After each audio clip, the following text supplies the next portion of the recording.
тойда кәріде бар, жас бар, иығымда бас бар. Дамы и господа, бүгінгі тойда примерно мынандай жас бар. Үйленген кезде жастар, болмау керек никакой мастар. Екі жастың тойында коротко, ясно, қысқа бол керек достар. Тілек айтпағандар, Нұрболатқа кеп ренжіп бастар. Но Нұрболат сам сказал, Сабыржан тойды өзің бастар, потому что он устал, 5 дней не спал, продукты таскал, вот это я достал. Понимаете? Он мечтал,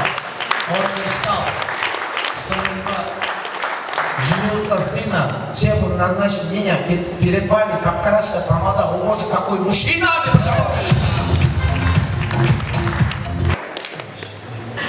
Это что такое вообще? Еще раз. Добрый вечер, дамы и господа.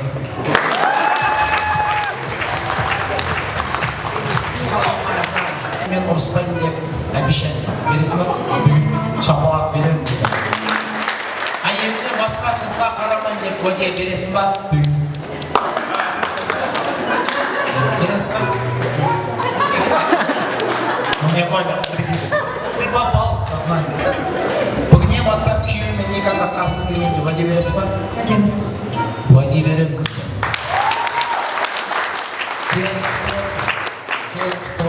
Уәде беремін деп отыр. Ішінен атаң басып тұрған шығар. Так, келіннің аяғынан, қойшының аяғынан. Батима апа, келін ұнады ма, немере келін? Ұнады.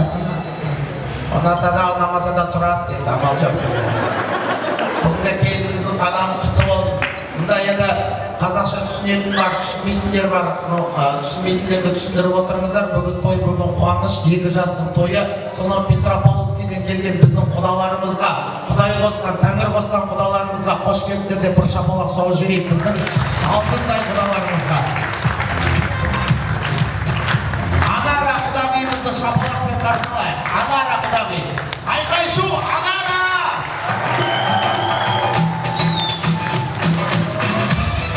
Да, сіздің қызыңыз? Жансая әніңіздің қызы. Ал, сколько там? Половина.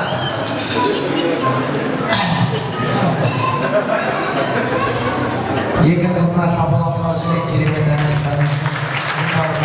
Көркемдер көзсін. Шапалақ қошемет.